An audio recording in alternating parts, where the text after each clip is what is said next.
আমরা যদি মাইক্রোসফট এক্সেলের এরকম ধরনের কোনো একটি কোম্পানির সেলস রিপোর্ট জানতে চাই, এখানে কিছু মান্থের নাম দেওয়া আছে, জানুয়ারি থেকে ডিসেম্বর পর্যন্ত কিছু ব্যক্তিদের নাম দেওয়া আছে। আমরা যদি চাই জানুয়ারি মাসে টোটাল এই কোম্পানিতে কত টাকার সেলস করা হয়েছে সেটাও জানতে পারবো। আবার কোনো একজন ব্যক্তি জানুয়ারি থেকে ডিসেম্বর পর্যন্ত টোটাল কত টাকা সেলস করছে সেটাও জানতে পারবো। আবার সারা বছরে টোটাল কত টাকার সেলস হয়েছে সেটাও আমরা এখানে দেখতে পাবো। তো এই ধরনের একটি টেবিল মাইক্রোসফট এক্সেলে আমরা যদি তৈরি করতে চাই তাহলে আমাদের কীভাবে তৈরি করতে হবে, এর জন্য কী কী নিয়ম আছে, বা এই টেবিলটা তৈরি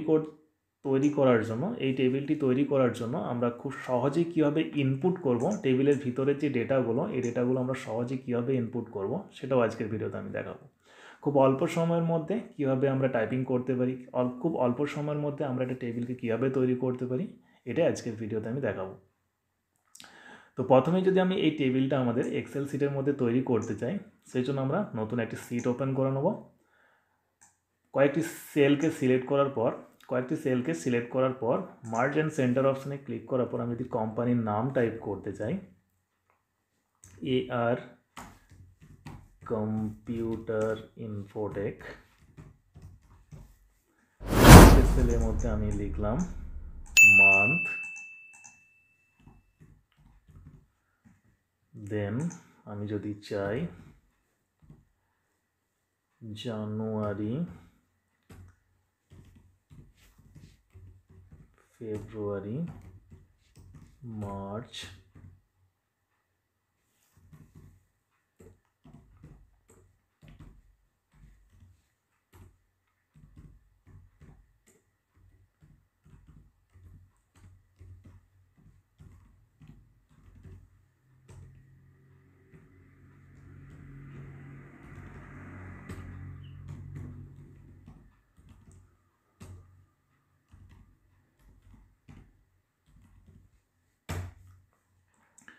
বারো মাসের নাম টাইপিং করার পর আমি এই সাইডে টাইপ করব কয়েকজন ব্যক্তির নাম, যেমন রাম,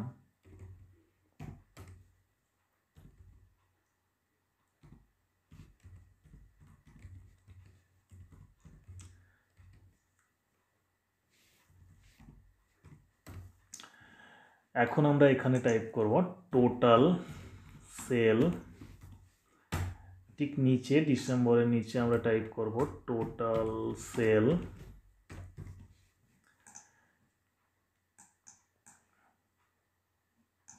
এখন এয়ার কম্পিউটার ইনফোটেককে আমরা যদি একটু বড় করে নিই, সেই জন্য মান্থ যেগুলো আমাদের হেডিং সেগুলোকে আমি একটু বোল্ড করে নিচ্ছি। টেবিলের মাঝ বরাবর রাখার জন্য আমরা সেন্টার করে নেব। টোটাল টেবিলটিকে সিলেক্ট করার পর আমরা আউটসাইড যদি টোটাল বর্ডার নিতে চাই, অল বর্ডার, এবং আউটসাইডে বর্ডার দেওয়ার জন্য আমরা এখান থেকে বর্ডার করব না, টোটাল ফাইনালি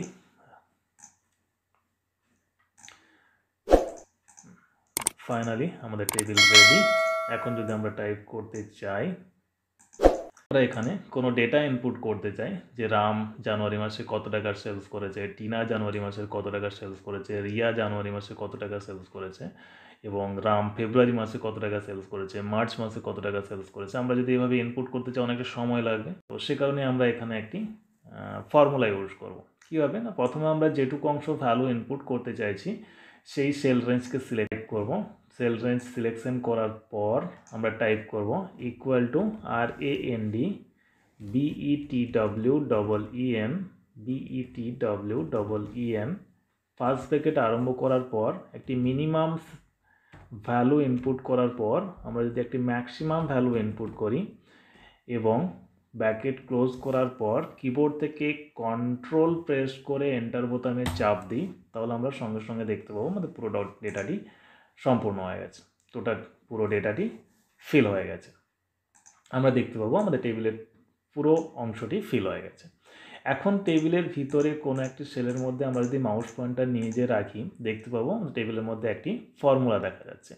আমরা যদি এই ফর্মুলাটিকে এখন রিমুভ করতে চাই, তাহলে আমাদের টেবিলের ডেটাটিকে সিলেক্ট করার পর টেবিল ডেটাটিকে সিলেক্ট করব, দেন কিবোর্ড থেকে Ctrl+C কপি বোতামে কপি করার পর ডেটাটি কপি করার পর এর উপরে রাইট ক্লিক করে পেস্ট স্পেশাল অপশানে ক্লিক করব। দেন এখান থেকে আমরা চুজ করব ভ্যালু অপশান অ্যান্ড ওকে বোতামে ক্লিক মধ্যে টোটাল অংশটি। এখন আমরা আমাদের টেবিলের মধ্যে কোনো ফর্মুলা আর দেখতে পাবো না, টেবিলের মধ্যে থেকে টোটাল ফর্মুলা রিমুভ হয়ে গেছে। এখন আমাদের টেবিলের মধ্যে থেকে ফর্মুলাটি রিমুভ হয়ে গেছে।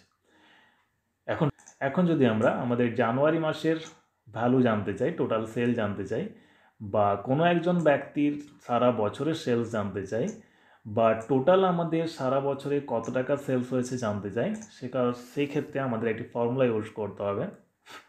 আমরা আমাদের টোটাল টেবিলের ভ্যালুকে সিলেকশন করার সাথে সাথে টোটাল সেল সিলেকশন করব, অর্থাৎ প্রতি মাসের টোটাল সেল সিলেকশন করব এবং প্রতি ব্যক্তির টোটাল সেলকেও সিলেকশন করব। দেন আমরা কিবোর্ড থেকে টাইপ করব Alt plus equal to. Alt plus equal to press করার সাথে সাথে টোটাল টেবিলের ভ্যালু আমাদের প্রদর্শিত হবে। এখন যদি আমরা চাই আমাদের টোটাল সেলের মধ্যে থাকা যে ফর্মুলাটি এটি রিমুভ করতে, তাহলে আমরা কি করব, আগের মতনই আমরা টোটাল ভ্যালুটিকে সিলেকশন করব। দেন কিবোর্ড থেকে Ctrl+C টাইপ করার পর আমরা সিলেকশনের উপরে মাউসের রাইট ক্লিক বোতাম প্রেস করব। মাউসের রাইট ক্লিক বোতাম প্রেস করে পেস্ট স্পেশাল অপশানে ক্লিক করব। এখান থেকে আমরা চুজ করব ভ্যালু, দেন আমরা ওকে বোতামে ক্লিক করব। এখন যদি আমরা দেখি আমাদের টেবিলের মধ্যে কোনো আর ফর্মুলা নেই, সমস্ত আমাদের টেবিলের মধ্যে থেকে ফর্মুলাটি রিমুভ হয়ে গেছে।